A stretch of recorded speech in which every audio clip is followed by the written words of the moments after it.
Hello, my name is Jiso and I'm reading Master Dōgen's Shōbōgenzō, and we're on chapter 70, Hotsu-Bodaishin, Establishment of the Bodhi-mind, which remember is a sort of repeat of chapter 69, Hotsu-Bodaishin. It is supposed that this chapter and the previous chapter originally had the same title, i.e. Hotsu-Bodaishin, Establishment of the Bodhi-mind, but that the title of the previous chapter was changed to Hotsu-Bodaishin, Establishment of the Will to the Supreme, for the purpose of distinction. Dr. Fumio Masutani believes that the former chapter was a sermon for lay people, and this chapter was a sermon given on the same day to monks and nuns. Whatever Master Dōgen's intention was, one point is that this chapter includes a presentation of the theory of the momentary appearance and disappearance of the universe. In Buddhist theory, action is esteemed highly. When we consider the meaning of life, we can consider that our life is just a series of moments of action. Why do we say that our life is momentary? Because once we have done an act, we can never return to the past to undo it. At the same time, we can never perform an act until its time comes to the present. So an act is always done just at the moment of the present. Furthermore, the moment of the present is cut off from the moment immediately before it and immediately after it, because we can never act in the past and we can never act in the future. According to Buddhist theory, then, our life is momentary, and the whole universe appears and disappears at every moment.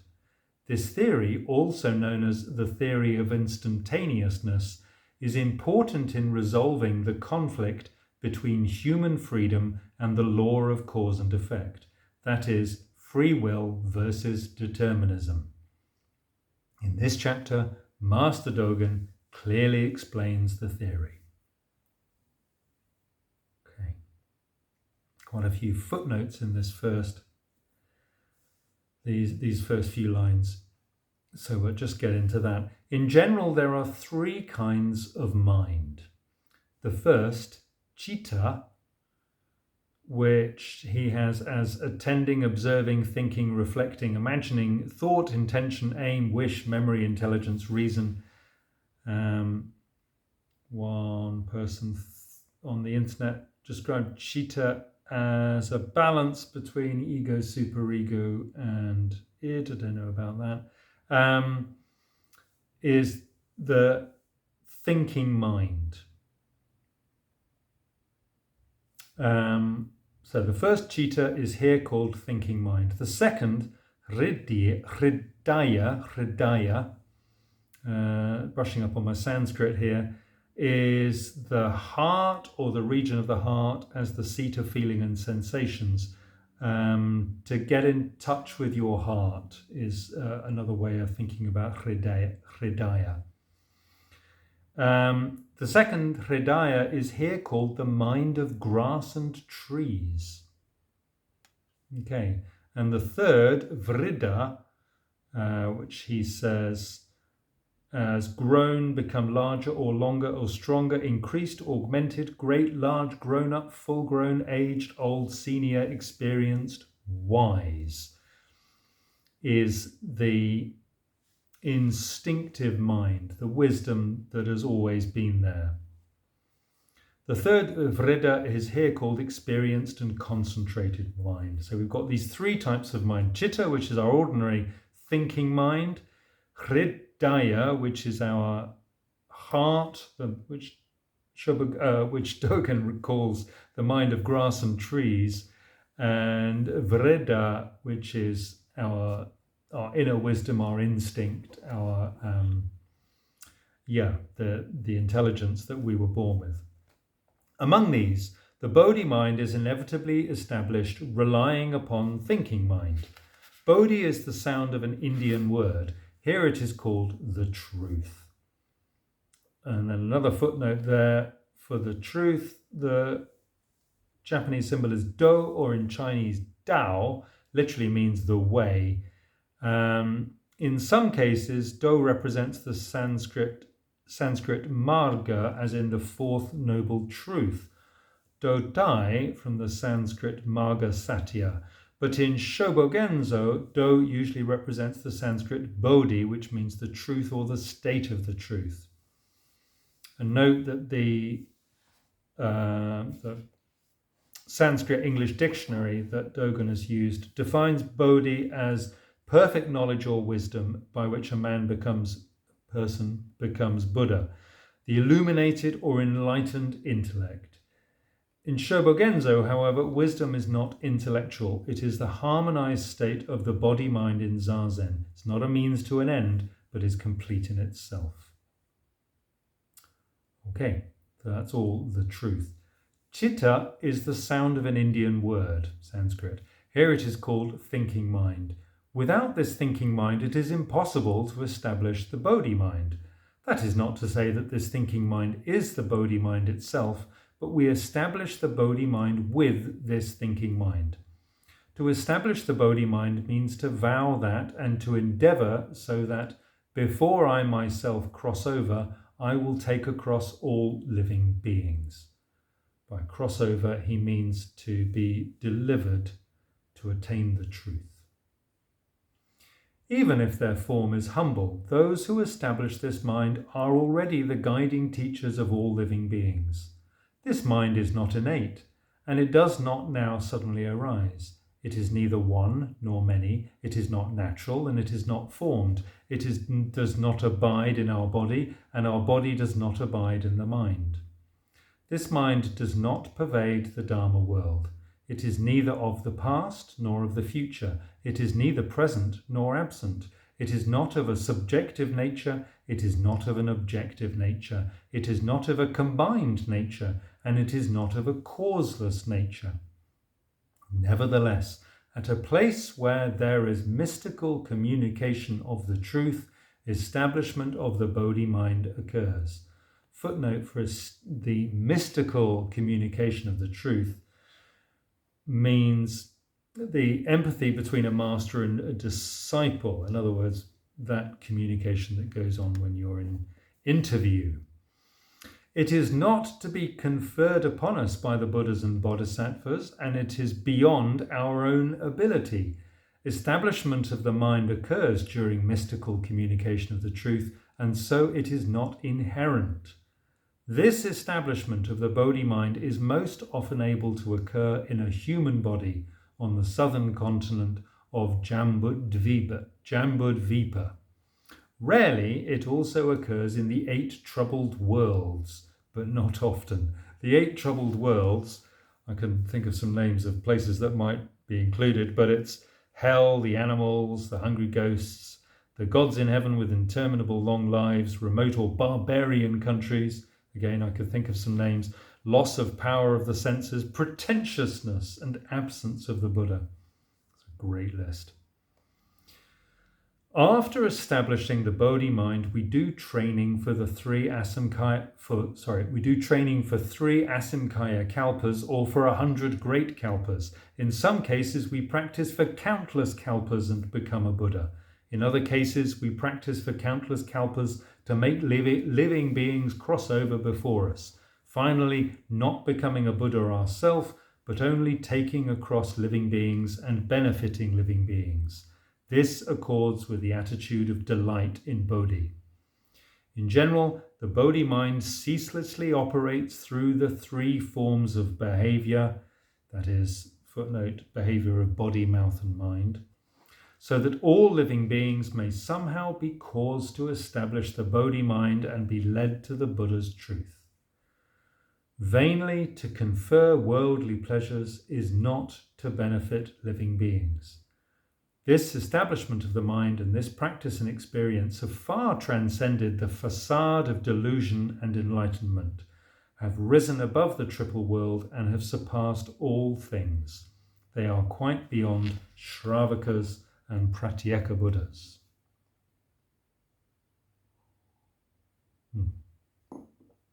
Good stuff.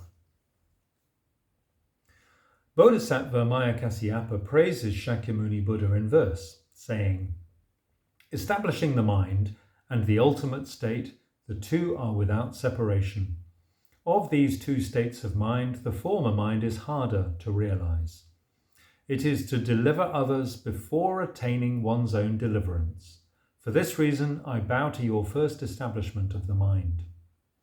With the first establishment, already the teacher of gods and men, you rose above Shravakas and Pratyeka Buddhas. Such establishment of the mind surpasses the triple world. Therefore, we are able to call it the Supreme. Establishing the mind means establishing for the first time the will to deliver others before attaining one's own deliverance. This is described as the first establishment of the mind. After establishing this mind, we then meet innumerable Buddhas and serve offerings to them, during which time we meet Buddha and hear Dharma, and further establish the Bodhi-mind, covering snow with frost. What has been called the ultimate state is Buddhahood, the state of Bodhi. If we compare the state of Anuttara Samyak Sambodhi and the first establishment of the Bodhi-mind, they may be like the holocaust at the end of a kalpa and the fire of a firefly. At the same time, if we establish the will to deliver others before we ourselves attain deliverance, the two are without separation. Constantly making this my thought, how can I make living beings able to enter the supreme truth and swiftly realize a Buddha's body? Closing words of the Lotus Sutra. This is the Tathagata's lifetime itself. Buddha's establishment of the mind, training and experience of the effect are all like this. Benefiting living beings means causing living beings to establish the will to deliver others before they attain their own deliverance. We should not expect to become Buddha by virtue of having established the will to deliver others before we ourselves attain deliverance. Even if virtue which might make us Buddha has matured and is about to be consummated, we turn it towards living beings' realization of Buddha and attainment of the truth. This mind is not in the self, is not in others, and it does not appear. But after this establishment of the mind, when we embrace the earth, it turns completely to gold, and when we stir the ocean, it at once becomes sweet dew. Henceforth, to take hold of soil, stones, sand and pebbles is just to grasp the Bodhi-mind, and to go exploring the spray of water, foam and flame is to be carrying the Bodhi-mind intimately. So to give away a nation, a city, a wife, a child, the 7 treasures, a man, a woman, or one's head, eyes, marrow, brain, body, flesh, hands and feet is, in every case, the clamouring of the Bodhi-mind and the vigorous activity of the Bodhi-mind. Chitta, the thinking mind of the present, is neither close nor distant, and neither of the self nor of others. Even so, if we turn this mind to the principle of delivering others before we attain deliverance ourselves, without regressing or straying, that is the establishment of the Bodhi-mind. When we thus give up for the Bodhi-mind the grass, trees, tiles, pebbles, gold and silver, and precious treasures for which all living beings of the present are clutching to themselves as their own possessions, how could that not be the establishment of the Bodhi-mind itself?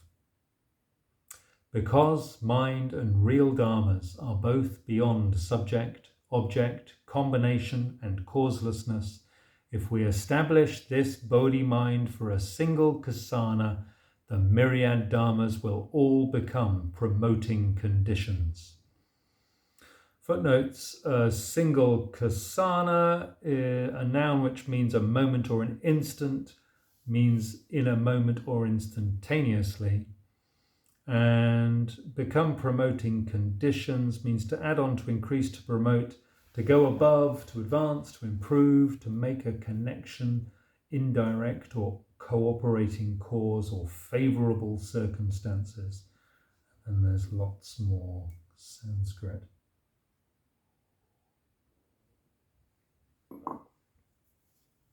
In general, establishment of the mind and attainment of the truth rely upon the instantaneous arising and vanishing of all things.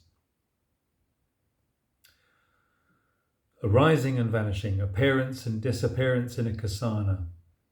This phrase introduces the theory of the momentary appearance and disappearance of the universe mentioned in the introduction of this chapter. If all things did not arise and vanish instantaneously, bad done in the previous instance could not depart. If bad done in the previous instant had not yet departed, good in the next instant could not be realized in the present. Only the Tathagata clearly knows the length of this instant. The teaching that mind can produce one word of speech at a time and speech can express one word of writing at a time is also of the Tathagata alone. It is beyond the ability of other saints. In roughly the time it takes a man to click his fingers, there are 65 kasanas, in each of which the 5 aggregates arise and vanish, but no common man has ever sensed it or known it. Even common men have known the length of a tat kasana. Tat kasana?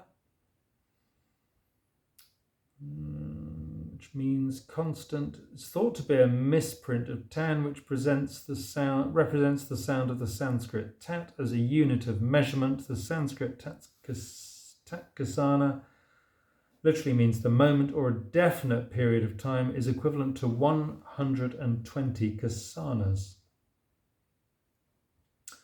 Okay.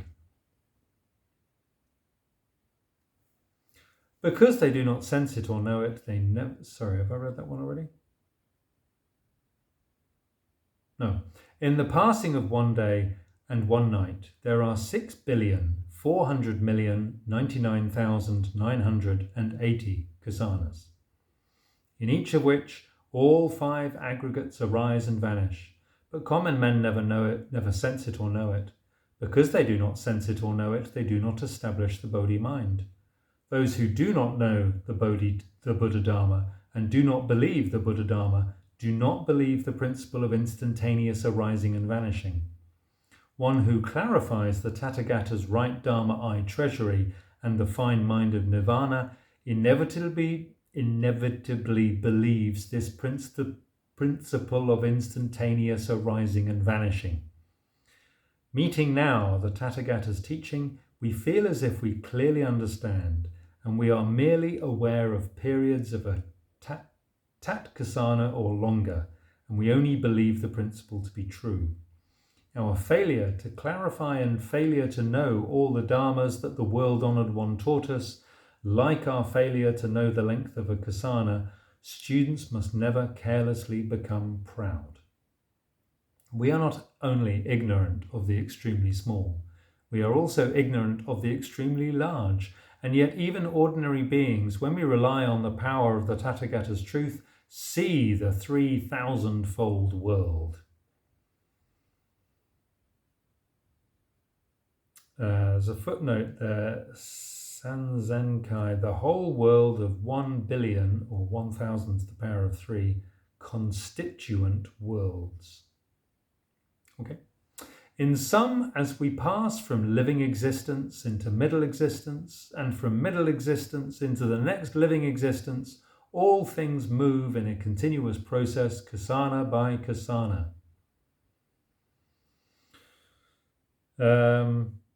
Middle existence describes the soul in an intermediate state between death and regeneration. With the body-mind that is swept like this through life and death, we should establish at once the Bodhi-mind, which is the will to deliver others before we ourselves attain deliverance.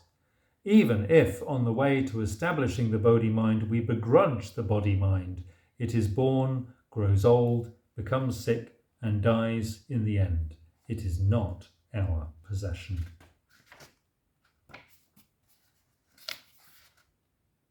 Okay. Well, we'll finish that tomorrow. Thanks for listening. Take care.